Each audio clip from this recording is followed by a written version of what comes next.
तो दोस्तों आपका हमारे YouTube चैनल में स्वागत है। और आज हम बात कर रहे हैं फेडरल रिजर्व की बैठक की, जो 31 अक्टूबर और 1 नवंबर को होने वाली है। और इस बैठक का सोने और चांदी के भाव पर क्या असर हो सकता है, इस पर बात करने के लिए हमारे साथ वंदना भारती जी हैं। ये एसएमसी ग्लोबल सिक्योरिटीज में है। वंदना जी, आपका बहुत बहुत स्वागत है। तो वंदना जी, जैसा कि हम लोग देख रहे हैं और काफी लंबे समय से बात भी कर रहे थे कि ये फेडरल रिजर्व की बैठक जो है बहुत ही महत्वपूर्ण हो सकती है, और इसमें जो कमेंट्री या जो भी डिसीजन है वो आ सकता है। तो हम इसमें दो तीन सिनारियों पर बात करेंगे। तो पहली बात तो ये कि आपको क्या लग रहा है कि फेडरल रिजर्व की मीटिंग में क्या हो सकता है। जी वीरेंद्र जी, सबसे पहले आपको और दर्शकों को, व्यूअर्स को मेरा नमस्कार। और काफी इम्पोर्टेंट वीक है ये, और काफी 56,500 से हम लोगों ने 61,500 लगभग इतनी मूव आती हुई देखी है। मतलब यहाँ गोल्ड में और सिल्वर की बात की जाए तो सिल्वर में भी लगभग बहुत इंप्रेसिव मूव था। तो अब यहाँ पे एक इवेंट रिस्क है, और वो है फेड का। प्रोबेबिलिटी यहाँ पे है, हायर चांसेस है कि थोड़ा सा यहाँ पे इंटरेस्ट रेट हाइक हो सकता है। इसके पीछे कुछ बेस है।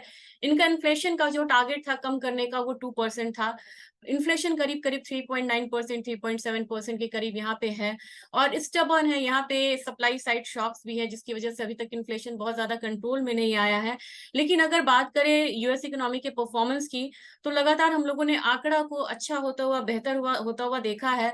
पिछले कुछ हफ्तों में जो डेटाज आए थे, चाहे वो जीडीपी हो या फिर अदर डेटाज हो, वो हम लोगों ने मतलब एक्सपेक्टेशन से बेहतर होता हुआ देखा है यहाँ पे। तो ये जो तमाम जो कयास लगाई जा रही है कि इतने हाई इंटरेस्ट रेट के साथ यूएस इकोनॉमी जो है वो रिसेशन की तरफ जा रही है, इसको फॉर द टाइम बीइंग एक हॉल्ट मिलता हुआ दिख रहा है। क्योंकि डेटाज अभी भी उस तरफ इंडिकेशंस नहीं दे रहे हैं। हालांकि कुछ डेटा पीएमआई वगैरह जो है वो वीकनेस की तरफ इशारा कर रहा है। तो एक चांसेस है यहाँ पे अगर हॉकिश होके आता है फेड, तो एक इंटरेस्ट रेट हाइक कर सकता है। इसी की वजह से हम लोगों ने यहाँ पे देखा है कि गोल्ड में एक पॉज आता हुआ दिख रहा है आज के दिन में। डॉलर इंडेक्स भी बिल्कुल एक पॉज के साथ ट्रेड कर रहा है, लेकिन लग रहा है कि एक बार 106.57 के करीब जा सकता है डॉलर इंडेक्स, और थोड़ी सी बढ़त होती है तो ऑलरेडी यहाँ पे हम गोल्ड में थोड़ा सा पहले इनिशियल करेक्शन आता हुआ देखेंगे। रीजन भी है, वॉर की वजह से गोल्ड का जो प्रीमियम है, वॉर प्रीमियम काफी हाइक हो गया है। रैली हिटअप हो गई है, थोड़ी सी प्रॉफिट बुकिंग होगी फेड से पहले। तो ये सभी रीजन है, अपार्ट फ्रॉम फेड की मीटिंग की, गोल्ड में हम एक करेक्शन आता हुआ देख सकते हैं। और मुझे लग रहा है कि ज्यादा नहीं, लेकिन 2 to 3% तक का जो करेक्शन है वो आ सकता है यहाँ पे। जैसे कि मैम आप कह रहे हैं कि 2 से 3% पर अभी के हिसाब से देखिए तो मतलब $40-50 आप इंटरनेशनल मार्केट के हिसाब से हम देखें तो उतनी गिरावट एक्सपेक्ट कर रही हैं। अब मुझे लग रहा है कि इंटरनेशनल मार्केट की बात की जाए यहाँ पे, तो मुझे लग रहा है कि आ, 2021 से लेके 2023 डॉलर का एक रेजिस्टेंस है। वहां पे मुश्किल लग रहा है कि अगर कोई बहुत बड़ा यहाँ पे स्केलेट नहीं होता है वॉर, या और कंट्रीज यहाँ पे इन्वॉल्व नहीं होती हैं, तब तक यहाँ पे बहुत ज्यादा एक अपसाइड मूव फिलहाल देखने को नहीं मिलेगा।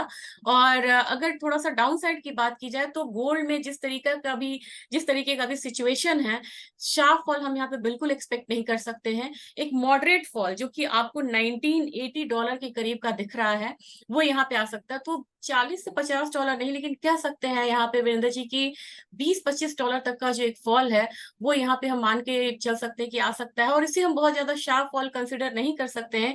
अगेन इस फॉल पे एक बाइंग जो है फिर से आएगी, और यहाँ पे बायर्स जो है वो री एंटर कर सकते हैं। जी मैम, अगर हम थोड़ा सा और सिनेरियो लेते हैं कि मान लीजिए फेडरल रिजर्व ने अगर ब्याज दरें नहीं बढ़ाई जैसा कि सब लोग एक्सपेक्ट कर ही रहे हैं, तो सोने और चांदी दोनों का भाव इंटरनेशनल और भारत में कैसा रह सकता है? आप कैसा एक्सपेक्ट कर रही हैं अगर मान लीजिए जैसा है वैसा ही रहता है और कुछ खास बदलाव नहीं होता है तो? अगर नॉर्मल सिचुएशन होता है वीरेंद्र जी, तो मैं यहाँ पे कहती कि एक गोल्ड को जंप आता हुआ यहाँ पे मिलता। और मैं जो कह रही कि $2021 एक रेजिस्टेंस है, ये ब्रीच होता हुआ दिखता है, और मुझे लग रहा है कि होना भी चाहिए अगर ये सिनेरियो रहता है तो। और घरेलू बाजार में अपना जो गोल्ड है, एमसीएक्स गोल्ड है, मैंने कहा था कि दिवाली से पहले एक बार हम 61-62 हजार तक का लेवल आता हुआ देख सकते हैं। वो लेवल यहाँ पे आ चुका है। और यहाँ पे मैं व्यूअर्स को कॉशियस करना चाहूंगी, 61,500 से 61,850, यहाँ पे बहुत सारे रेजिस्टेंस है, इसको क्रॉस करना थोड़ा मुश्किल लग रहा है। तो मुझे लग रहा है कि अगर ये पॉज कंटिन्यू रखते हैं, और आगे थोड़ा सा बोलते हैं कि हम ये पॉज रखेंगे और इंटरेस्ट रेट कट नहीं करेंगे, लेकिन अब हम पॉज रखेंगे, तो मेरे ख्याल से जाके ये जो 61,850 वाला लेवल है, तो ये लेवल टूट सकता है एक बार। लेकिन स्टेबिलिटी के लिए हमेशा क्लोजिंग का वेट जरूर करना चाहिए, कि उतनी हाई लगाने के बाद प्राइसेस क्लोज करता है ऊपर की साइड या फिर वो नीचे आके एक क्लोजिंग देता है, ये काफी इंपॉर्टेंट है। दूसरी चीज है कि मुझे लग रहा है कि अब हमें फेड के डिसीजन के साथ साथ वॉर में डे टू डे क्या यहाँ पे हो रहा है इसका जरूर ध्यान में रखना होगा। तो अगर यहाँ पे आर्मीज अगर गाजा के उसमें कंटिन्यू रखती है अपना मतलब अटैक, तो मुझे लग रहा है कि प्राइसेस जो है बहुत ज्यादा डाउन साइड गोल्ड का नहीं जाएगा। हर डिप पे बाइंग करनी चाहिए, लेकिन करंट लेवल पे मेरी सजेशन नहीं है कि मैं यहाँ पे बाय करना चाहिए। एमसीएक्स में भी मुझे लग रहा है 60,500 से 800 तक का वेट करिए, वो करेक्शन आता है तब जाके आप बाइंग करिए, वो एक अच्छी बाइंग होगी जहां पे आपको रिस्क रिवॉर्ड रेशियो भी अच्छा मिलेगा।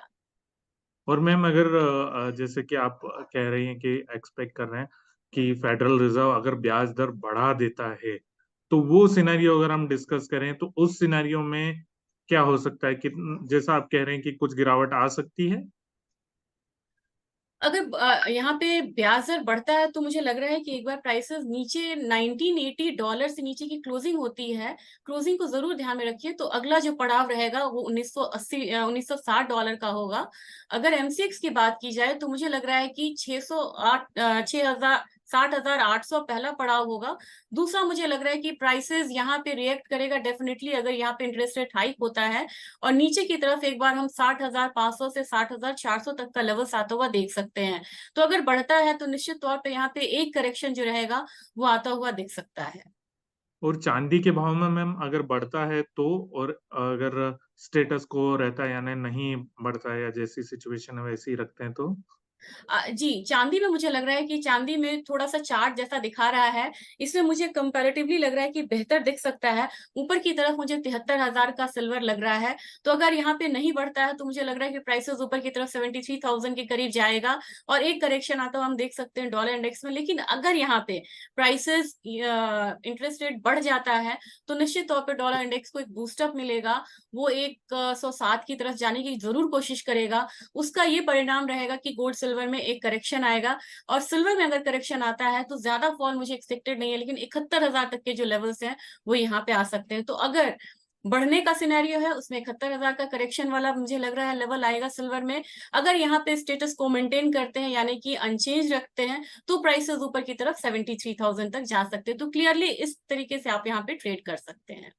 तो दोस्तों जैसे फेडरल रिजर्व की बैठक में जो भी फैसला होता है उसके हिसाब से सोने और चांदी का भाव आगे कैसा रहेगा ये तय होगा। इसके साथ ही इजराइल और हमास, इन दोनों के बीच में जो युद्ध चल रहा है, उनके बीच में जो तनाव है, और कंट्री अगर शामिल होते हैं और अटैक और तेज होते हैं, तो फिर भाव में गिरावट की कोई उम्मीद नहीं है। कोई ज्यादा गिरावट नहीं आएगी चाहे फेड कुछ भी करे, क्योंकि फेड और अगर युद्ध दोनों को अगर हम कंपेयर करेंगे तो युद्ध का जो प्रीमियम है मेरे हिसाब से वो ज्यादा प्ले करेगा इसमें। वंदना जी, इतनी सारी जानकारी देने के लिए आपका बहुत बहुत धन्यवाद।